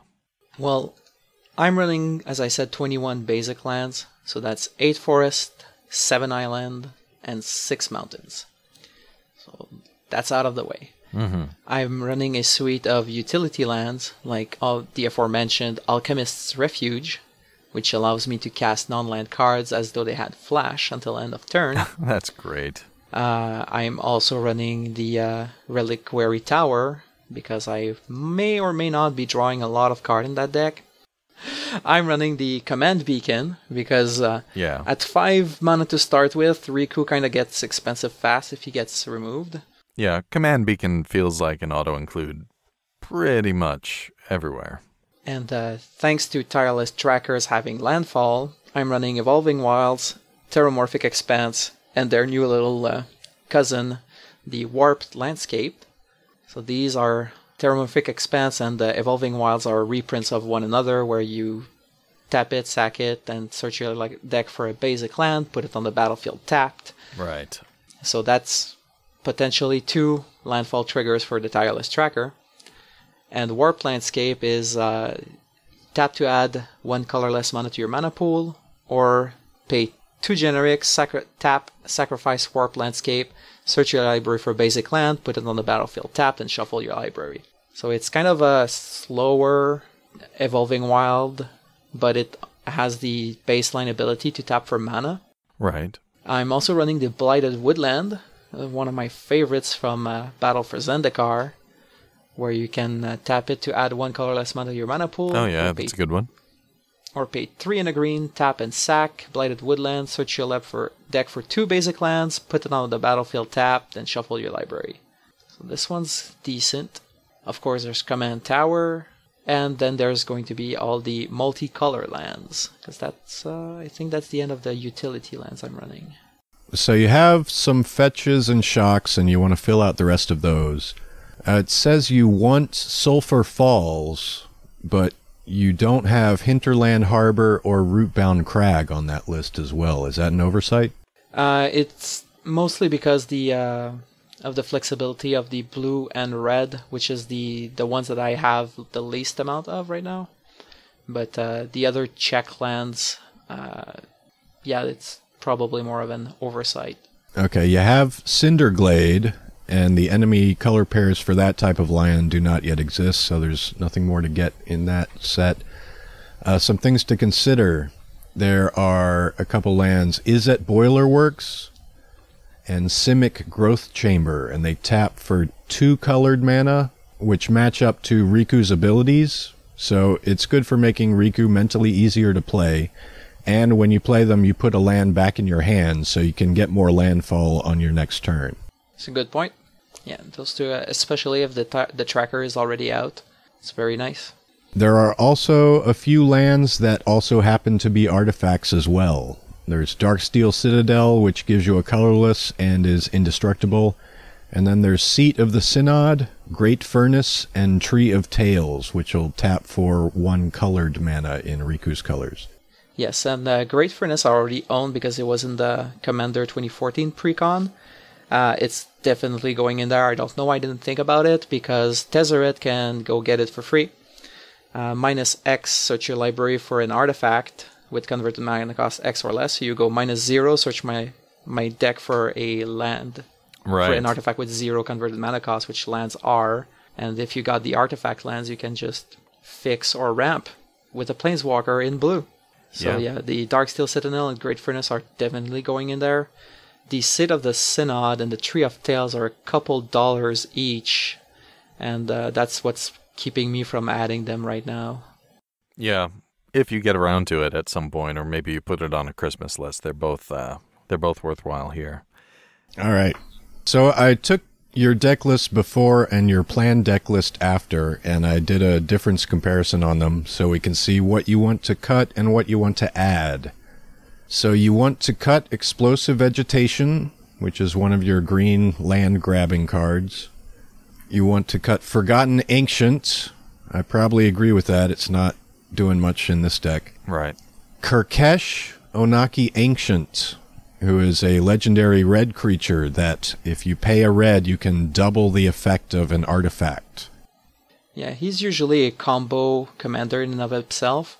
I'm running it in there mostly because I have quite a few activated abilities on artifacts, and also because who wouldn't want to draw 2 cards by paying 2 generic mana and a red, sacrificing a clue? Because it will copy the ability. Right. So gets to draw 2 cards for just 1 more mana.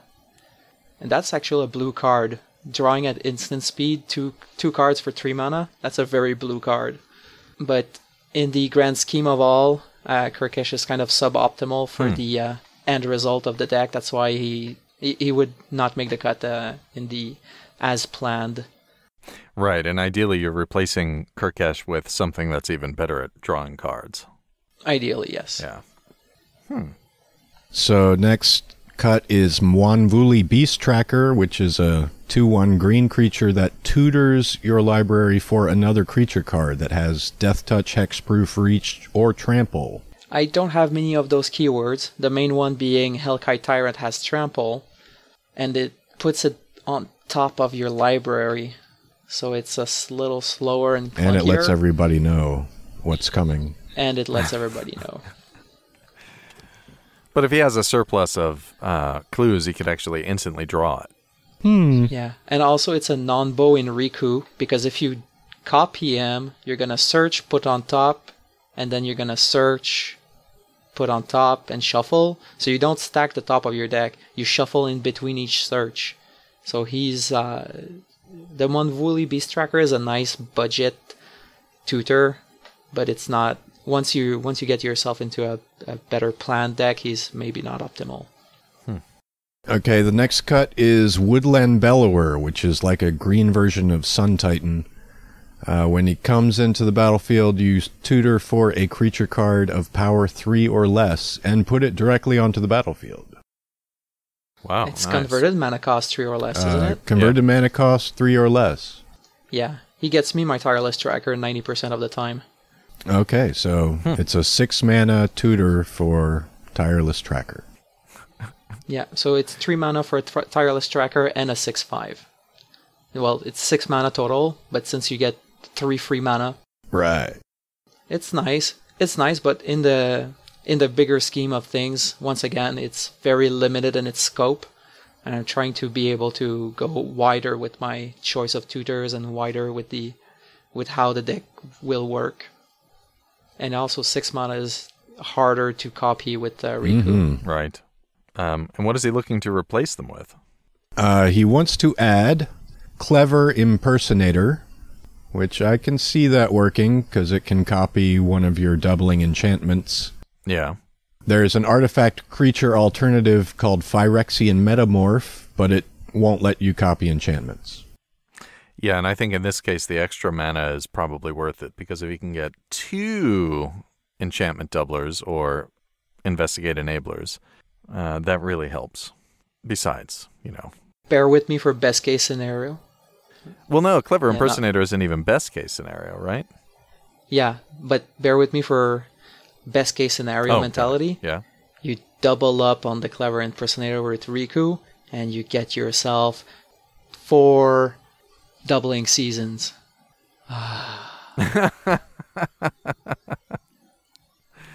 Because you get 2 token copies by the copy of Riku. So you have your original doubling season, your original Clever Impersonator, and 2 copy Clever Impersonator that also become doubling seasons. Oh, that is beautiful. And they probably don't have 4 enchantment removal spells, Nate. Oh, one of my decks does. Damn it. Oh, yeah, and then back to nature, you're completely Yeah, there's that too. What else does he have here? So, Consecrated Sphinx, it's not an artifact creature. Nope. But it does give you some good card draw. Yeah, I don't know. Well, you don't like it because you see it in every blue deck, right? Yeah. It's like Jace. You just see it all the time. Quite actually gets 2 thumbs down from the commander and host this episode. Next up. We'll talk about Next up is Deadeye Navigator, which, what's this guy doing here? What's this guy doing here? Other than protecting Riku. Blinking the... he's not only is he protecting Riku, he is making creatures enter the battlefield under my control, which triggers Riku. Oh. So... Yeah, that's pretty Whenever a non-token creature enters the battlefield under your control, you may pay blue and green, and if you do, put a token on the battlefield that's a copy of that creature. So, yeah, for 4 mana, I can get as many Mirror Battle Spheres as I want. Well, at least an extra one every time. You'll have a lot of mirror running around. Yeah, and if you get all those Mirror Battle Spheres and you just attack with 1 and you tap all the Mirror Battle Spheres and all the mirror they created, you get a lot of damage done. Yeah, that's not terrible, Nate. Okay. Although you could use a Conjurer's Closet, which would be an artifact. Good point. Yeah. That's, in a lot of ways, that's even better. Doesn't protect Riku, but still. And so then he's also adding Mystical Tutor and Worldly Tutor. Getting all Those the tutors that he can. Yep. Do you want more tutors? I mean, those are good. What other tutors do we have that we could cram in there? Well, so of course I know that we generally look down on tutors, but again, this is all about that win con. And so Mystical Tutor is good because it gets him the second harvest, which is a nice surprise to double his clues. Worldly Tutor I like because he's getting that Hellkite Tyrant. Well, they are putting it on the top of your deck, right? Right. Yes. Okay. But he probably has a clue to spare. There's a slight chance I do. Right. And so I'm not too worried about that vulnerability, because if somebody does try to remove that top card, or he has enough mana to kind of flash the card in after doing it, he could just sack a clue, bounce it to his hand, and then immediately flash it back out. Another tutor that he can use that works like an expensive Worldly Tutor, and actually it's a little bit overpriced, but it's good because of its flexibility. It's Brutalizer Exarch, the Plane Chase version, of course. That's both a tutor for a creature that it has a Worldly Tutor stapled onto it, or you can take a problematic card and just put it on the bottom of your of its owner's library. So it's a good removal card as well. And my thought is that we've seen lots and lots of Riku decks, and so I don't mind the tutors in this one, because it's like you're going for that win con with the Hellkite Tyrant and clues. Otherwise, just run a different commander, because we see Riku all the time. Yeah, it's about being kind of different. Yeah. And but the very main problem is, once again, you will win like that one time. So you kind of have to revert back onto being a standard operating Riku for the next games, because you're not going to survive long enough to get your alternate win con there. Well, yeah. I mean, so you divert to plan B because everybody's going to be gunning for your Investigate enablers, and that's fine. I think that with some changes, and in particular with enchantment removal, you can actually do things to, you can run this as a fairly standard Riku deck. And the tutors are just going to help that as well. So there are other ways to cheat cards into play too, but they start, let's be blunt here, right out of budget range. So you're holding your Hellkite Tyrant, and you need to get it into play at instant speed. You can look at Quicksilver Amulet, which also happens to have a nice picture of a lion on it. And It's a $9.49 card right now, but again, you're cheating the Hellkite Tyrant into play. Elvish Piper, $8.50 or so. You know, it's you pay a green and you you put a creature card into play. And then the granddaddy of them all, of course, is Sneak Attack. Sneak Attack being a $50 card right now, so not recommended. Your opponent's end of turn happens, and then you Sneak Attack your Hellkite Tyrant in. Now, at the end of your next turn, it's going to die, but you're not going to need the end of your next turn. You're only going to need the beginning of your upkeep. So, yeah, so Sneak Attack is, obviously, a $50 card. It's useful in many situations, but in this particular one, it's great. Put that on the wish list there, sir. All right, so we're talking about artifact creatures that can go in, maybe in place of Hornet Queen and Avenger of Zendikar. Maybe they're good enough. Darksteel Juggernaut. He likes lots of clues. He costs 5. Oh, powerhouse. He's an artifact creature, and his power and toughness are each equal to the number of artifacts you control. And he's indestructible.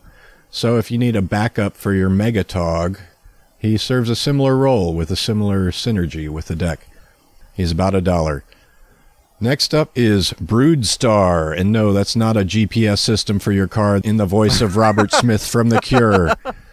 It is a creature beast. It costs 8 in blue, but it's got affinity for artifacts, so it costs 1 less to cast for each artifact you control. It's flying. It's got a star where its power and toughness are each equal to the number of artifacts you control. If you have 8 clues or more, you get a flying 8/8 for 2 blue. And you get 2 of those if you can double it with Riku for 4 mana. And while it's not an artifact, it does say the word artifact 3 times.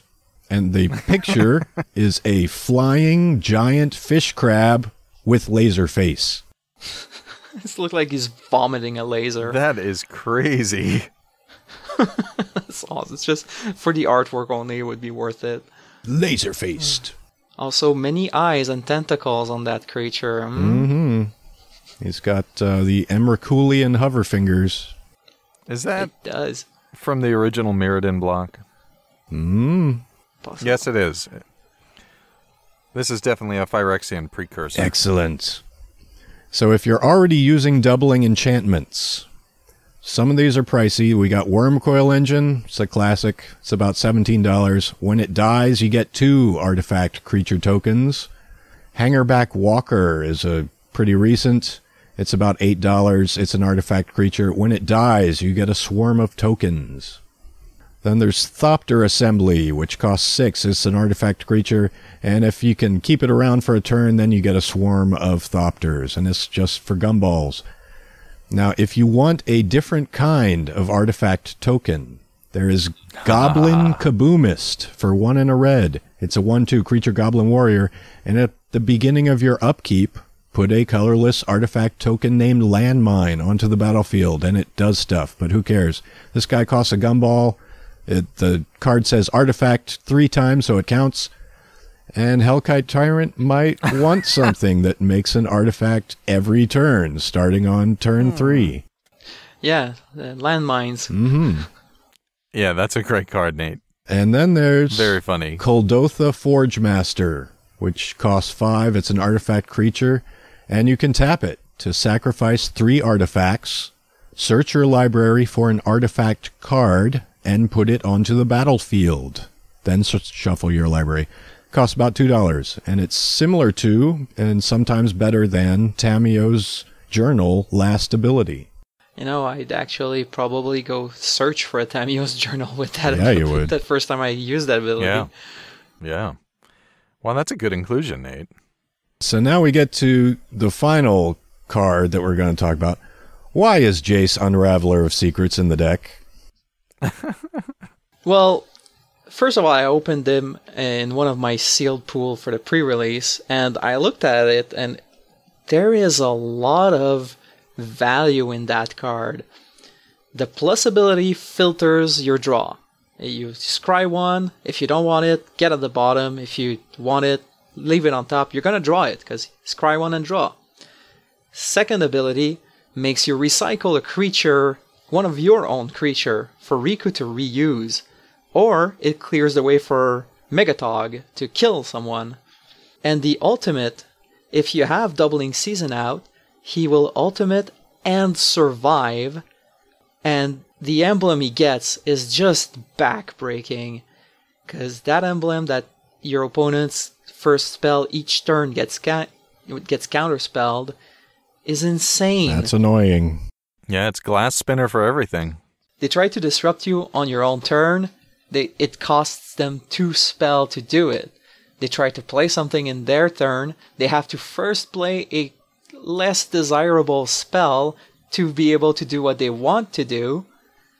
Everybody basically will turn to you and hate you. Yep. But there's nothing they can do because they have to cast at least 2 spells per turn. Jace says no. So he might not be the most powerful Jace ever built, but I think that to play in a combo deck, you get to filter and draw and protect yourself. This is a lot of value. I think he's got a lot of deceptive strength into him. Okay, here's a question. If you had not already pulled him, would you be looking to acquire him for the deck? I would probably be looking to acquire him for other decks, maybe a Bant Super Friend deck. But for this particular deck, if I had not had him beforehand, I don't know if I would have thought about how good it would be in that deck. All right. But I played him 2 or 3 times until now, and every time he's been very good. Okay. Yep, and if you haven't picked one up already, if you haven't pulled one at your pre-release or otherwise, Jace is only $13.45. So I'm sure that will come down unless he sees some play in Modern. Wow. This is a fantastic deck, Charles. I have to say it's really inspired, and it's neat that you found a way to take this investigate mechanic, which everybody was sort of like, not too sure about, and turned it into a way to win Commander games. I love it. I'm just sad that I haven't yet play tested against it. So yeah, this was fun. Hopefully we gave you some stuff to think about. Oh yeah, I'll need to basically make a copy of all those show notes and to rebuild the deck and tune it up, because this is a deck that I will want to just tune. There's going to be replay value in that deck for basically forever. I want to be able to tune it up or tweak it every time something new comes out. It's going to be one of those decks for me.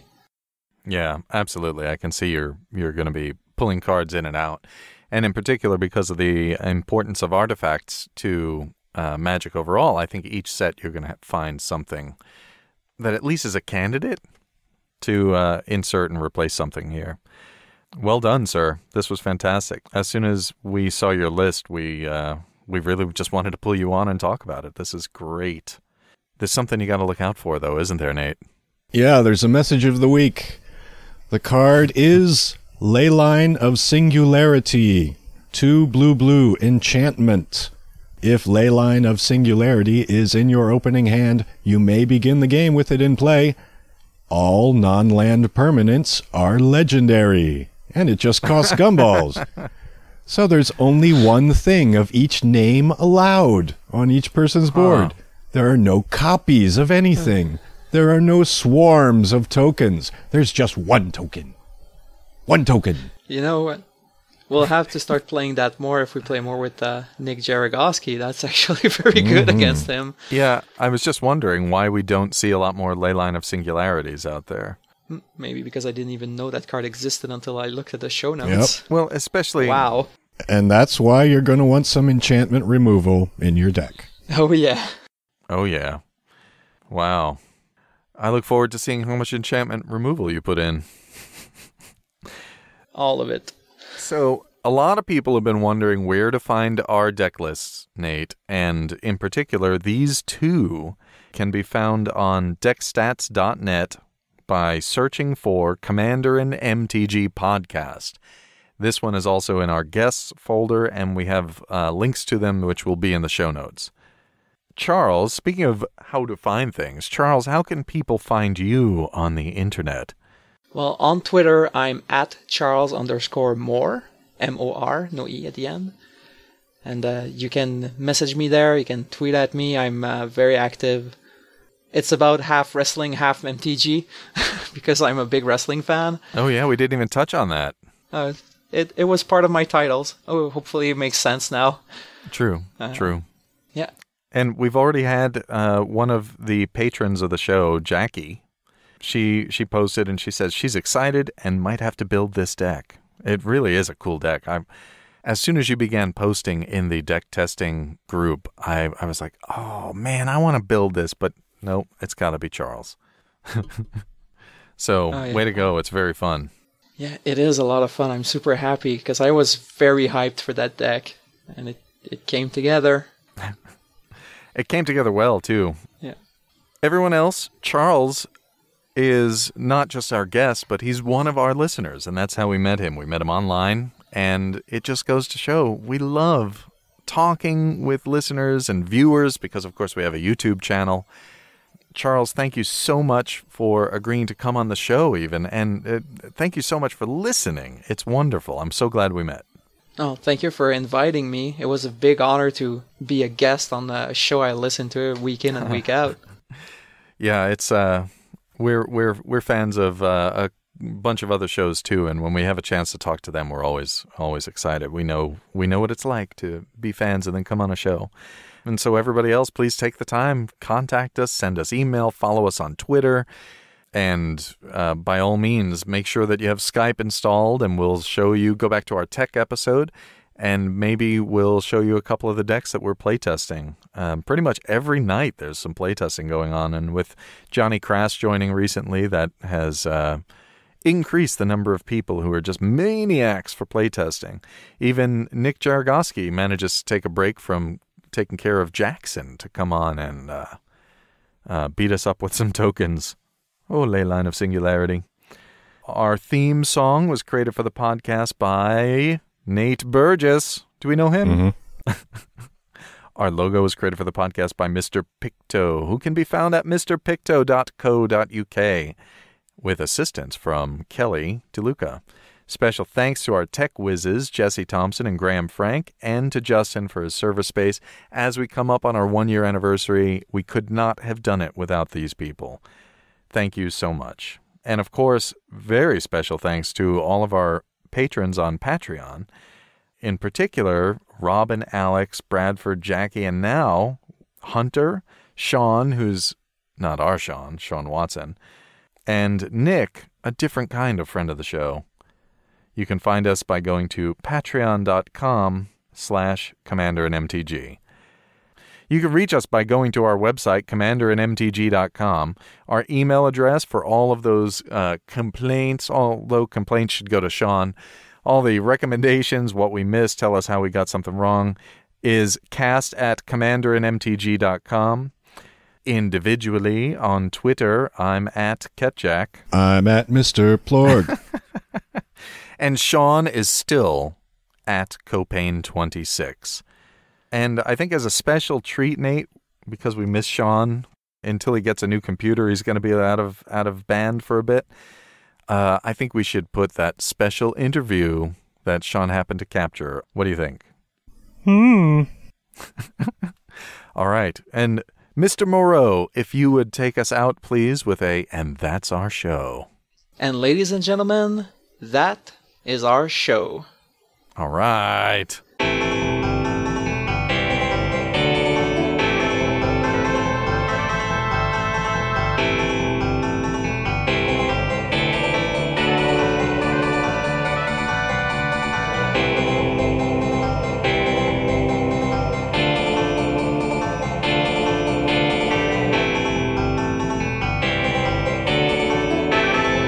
Commanderin.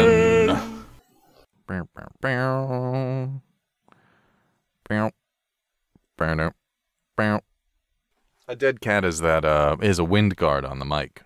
Oh, okay. And okay, a puff protector. Yeah, and I have both a pop guard, yeah, which is hard, and then this dead cat, which is useful for stopping wind. Mm-hmm. Right. So it's like double pop protection. Howdy, folks. You're listening to WANK Chandler, the radio station bringing you the finest sports newscasting from across the multiverse. Today we bring you the post-game interview from the Jewel of the Century, and that was, of course, the rootin' tootin' hoedown between Garrick the Beast Wildspeaker, and you know her as the lady who puts the romance into necromancy, Liliana Vess. Oh, here's Mr. Wildspeaker now. Mr. Wildspeaker, that was an amazing play, putting down the Cred Hoof Behemoth to finish her off. But then it all went wrong. Can you describe what happened out there? Garrick pet Kitty too hard! Okay. But can you explain the sudden turnaround in the game? It looked like you had the old lady on the ropes. Garrick pet Kitty too hard. Nurse say when Garrick pet Kitty, if Garrick are not gentle, Kitty go pop pop. Nurse says if Garrick pop pop more kitties, then we no get another one. Guys, should we keep talking to him, or is it? Oh, okay. Mr. Wildspeaker, contentiously, Liliana has awarded you the trophy from this championship. Can you explain such a strange action from the Vest camp? Old lady give Garrick shiny hat. It like woolly hat Santa got Garrick, but only made of plinky chainmail. It made Garrick feel like special boy, yay! But when Garrick wear it too long, Garrick feel funny. Funny? How do you mean funny? Garrick get cross. Like when nurse tell Garrick you're banned from petting zoo for stroking animals too hard. But Garrick gets strawberry ice cream when he get home, so Garrick not angry at nurse no more. Okay, well, thank you for your time, Mr. Wildspeaker. Listeners, as you can hear, it was a controversial move from Liliana and her team to give the Intercontinental Chainveil title to Garrick. We'll have to see if that pans out for them in the long run. Well, back to you boys in the Commanderin studio. Damn, that was fun. It was. Thank you, Charles. This was beautiful. I loved this show. This was great. And Riku Holmes. Man, Riku Holmes. Oh, that might be the most inventive deck I think I've seen in quite some time. That isn't cruel and capricious and meant to grind me into paste or other people into paste, like Nate does. Just on the side, Nate, have you played your 5-color deck against Phil and Sean? Phil has seen it. Child of Alara? The no fun allowed 5-color. Yeah. Did he pull off the combo on you? Yeah. Yeah, that is such a rude deck. Oh. It's beautiful. As soon as I saw I was like, oh no. I know what's about to happen, and it's not going to be pretty. Yeah, beautiful. We swore we wouldn't talk to you and Sean about it. Oh, yeah. This is so hard not to do. Well, I appreciate it because it was like, it would have been the end of a good movie, right? Somebody spoiling it. Oh, yeah. Hey, we forgot to mention Rogue One. Did you guys see the Rogue One trailer? Nope. Yeah. Oh, check out the Rogue One trailer, Nate. Quite pleasant. I don't wanna. Less Kylo Ren. Spoilers. Well, of course there's no Kylo Ren. He's not born yet at that time. Yeah, there's that. It's a mid-quote. I know, but still, less Kylo Ren. That makes it a better Star Wars movie.